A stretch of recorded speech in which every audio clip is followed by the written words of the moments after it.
Welcome to Transit Friday. So let's have a look at what's happening in the sky from Friday today, the 19th of January, until next Friday. So there's a lot going on, especially a full moon in Leo. So we're going to definitely have a look and dissect a little bit the chart of the full moon. So I'm giving a little bit more priority in this video for this full moon, what is representing, what kind of combination we're going to be going through, and etc.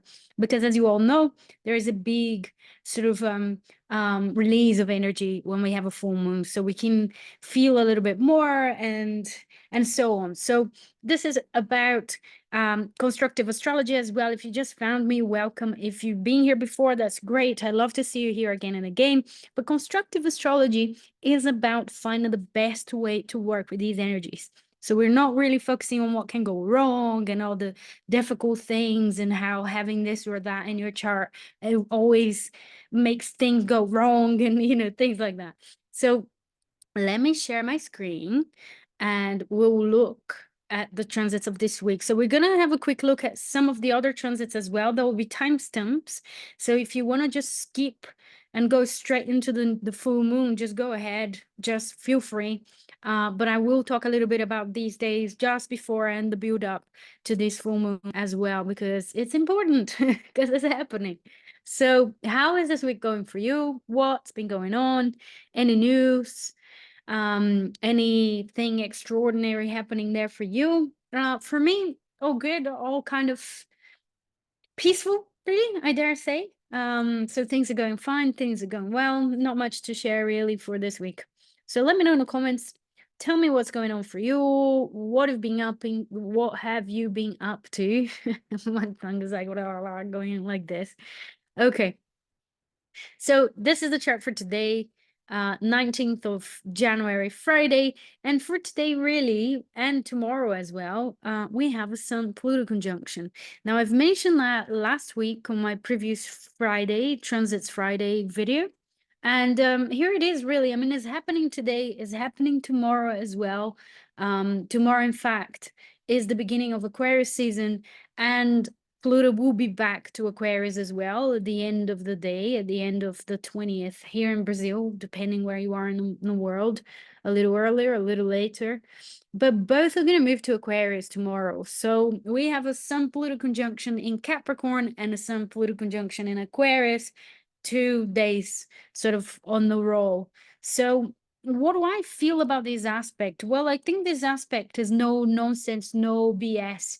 It's really about looking deeper. It's really about illuminating, which is what the sun represents and what the sun does when it conjoins another planet.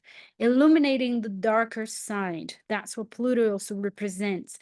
Our will to survive, our compulsions, our obsessions, the things that we need to leave behind, or the things that you've been bottling up as well. So they might come up. But it's an opportunity to see this shift between Capricorn and Aquarius, to see that energy shifting, because Pluto is in that process of leaving Capricorn finally, which has been traveling through Capricorn since 2008, to moving ahead and leaving a Capricorn for the next 235 years. So it's really that process as well of shifting signs and shifting awareness as well. So it's an interesting day. I would say pay attention. Some people are asking me about the Pluto in Aquarius and what does it mean, but because Pluto stayed for so long in a sign, it really has a lot of deeper layers to it. It's not just one thing or another, or it doesn't mean that you're going to be a little bit more clear and you're going to have more air in your life and an emphasis in the air element. There is a lot more. And in fact, as I always say, it really depends what you have in your chart. What is Pluto doing in your chart right now? Do you have any Aquarius? Do you have any Leo? Any Taurus? Any Scorpio? Because that Pluto will be, particularly with the fixed signs now, will be activated by this Pluto in Aquarius. But for these next couple of days, I always feel with the passing sort of faster moving transits like the sun, the sun conjoining Pluto quickly for a couple of days, for 3 days max. It gives us an opportunity in a nutshell to have a heightened sense of what that long-term transit could be about. At least one of the themes or one of the things that we might get in touch. So pay attention to these days, see what comes up, see what sort of psychological issues you unearth, or what do you get in touch with during these days? Any power struggles, any toxicity that you perceive, that you see, that you realize you need to let go, you need to leave behind. You're ready to purify or, transform in some way. That's Pluto as well, right? So this is a very important transit that'll be happening there. Friday as well as Saturday the 20th. We have here Saturday. And then the next transit I want to mention to you is the 23rd of 23rd of January. That's Tuesday. So next Tuesday, Venus will enter Capricorn as well. So we have the beginning of Aquarius season with the sun moving to Aquarius, but we still have a very strong emphasis in Capricorn because Mars is in Capricorn, Mercury is in Capricorn, as well as Venus that will be entering next Tuesday.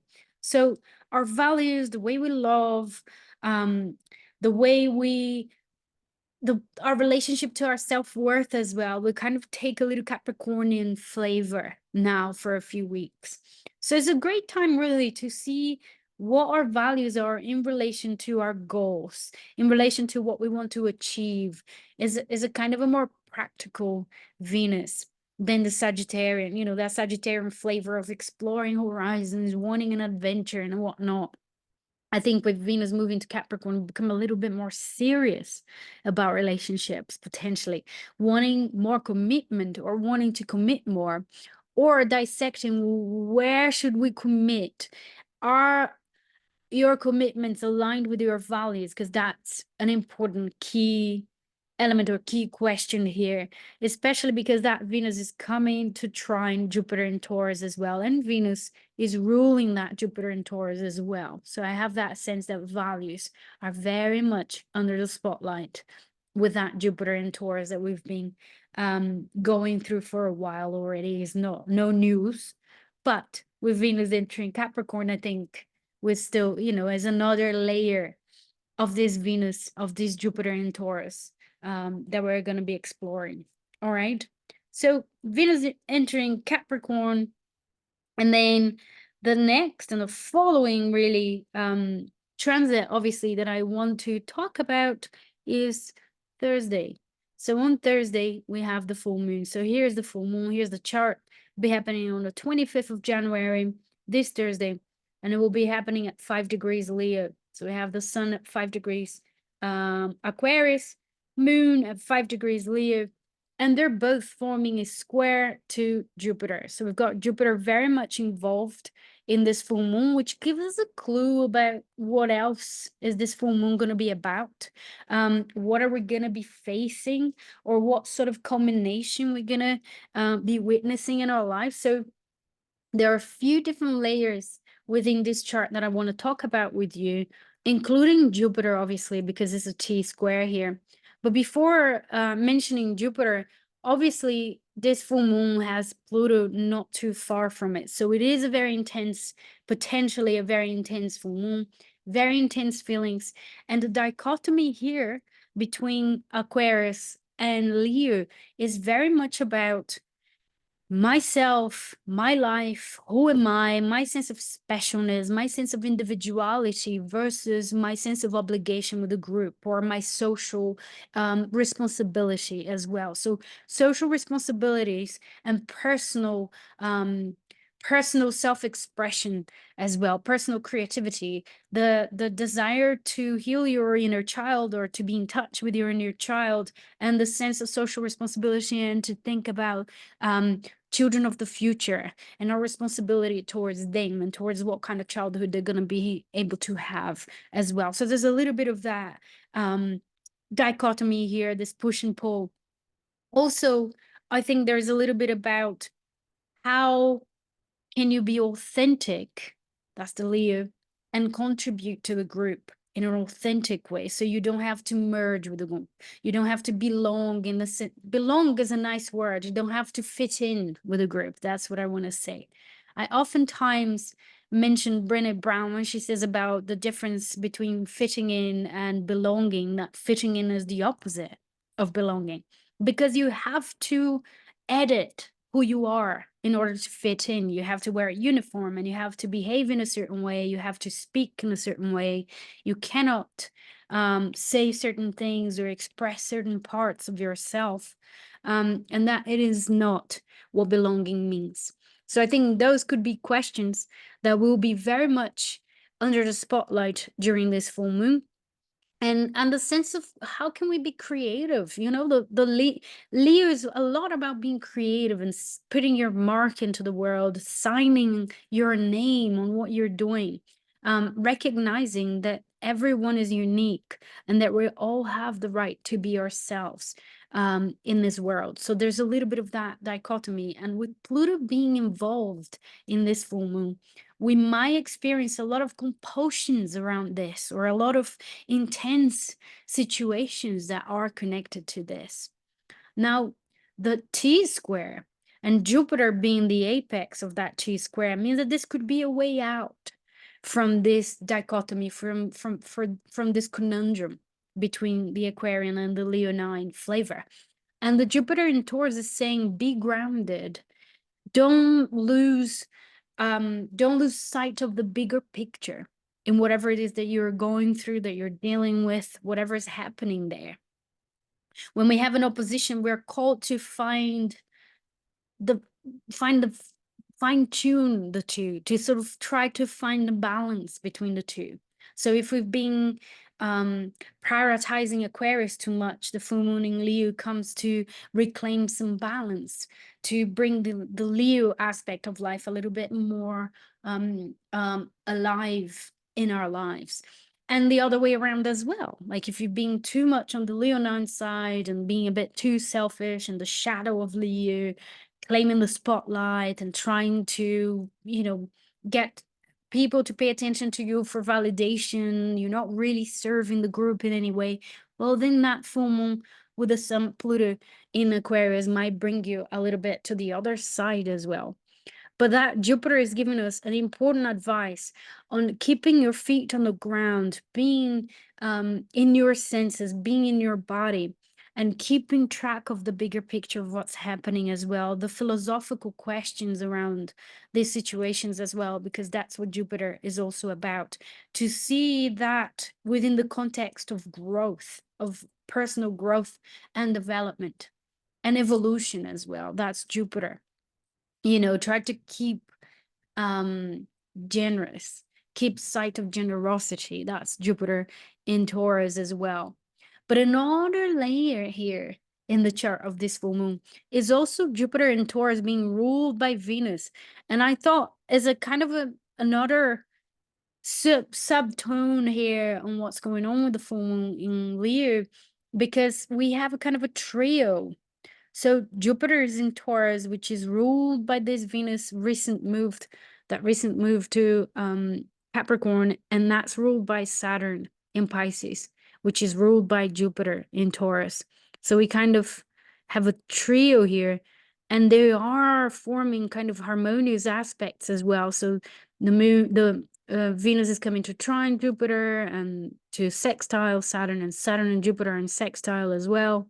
And I do feel that, to keep a feet in the ground, to be very serious about our values again, to be really aware of what our values are and how can we contribute based on these values. How can we bring something forward? Saturn also rules the sun in Aquarius and the Pluto as well.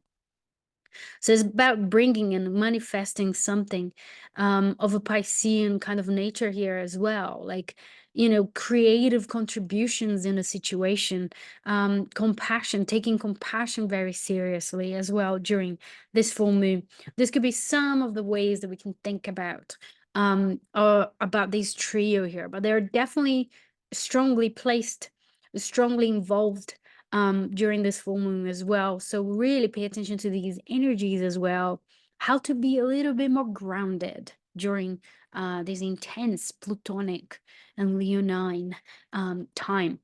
Now, the yet other layer that I see in this chart that's worth mentioning is an exact square between Mars and Chiron.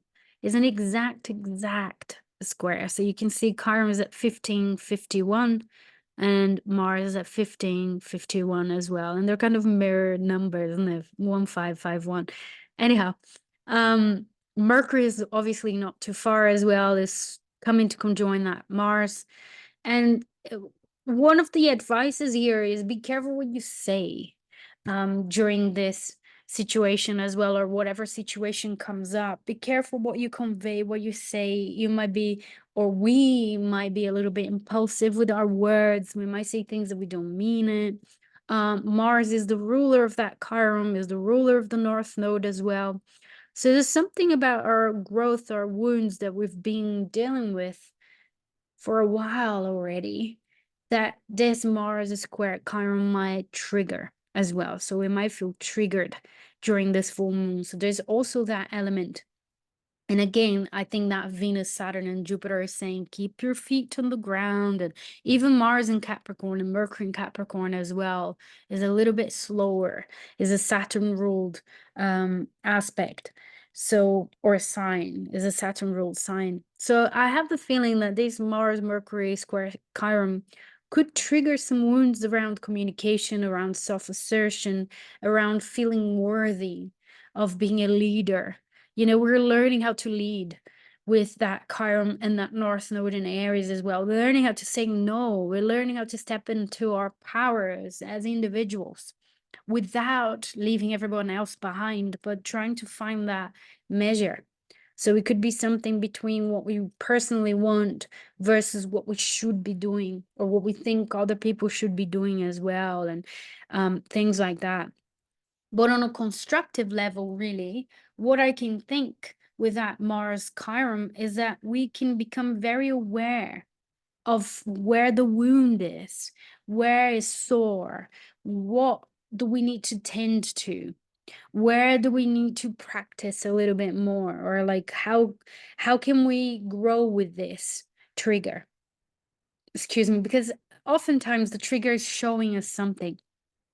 And we can look at it with that bigger perspective of that Jupiter, or we can just harbor resentment and, you know, look at the smallness of the situation itself. So I'm inviting you with this new moon to look at the bigger picture, including with that Mars Chiron and whatever frustration, anger, you know, that comes up to you as well. All right. So that's it. That's what I really wanted to say about this full moon. I hope this is being helpful, and I hope that you have a wonderful, insightful full moon, because full moons are wonderful to give us insights about where we are, what's going on, what's important to us, how far we are from where we would like to be, and etc. So it's a great assessment with this combination that the full moon sort of is, and with the big light that sort of shines in the sky as well. So I hope this is helpful. I hope you make most of this full moon, and that you have a wonderful weekend and a beautiful, wonderful full moon as well. And write down in the comments if you have anything planned, if you're gonna do anything during this full moon. I would love to hear from you. And I'll be seeing you all next week. I might do a video about the full moon houses if I can next week before the full moon, so you can set even more intentions about what we're discussing here. All right. So take care. I'll see you all next week. Bye bye now.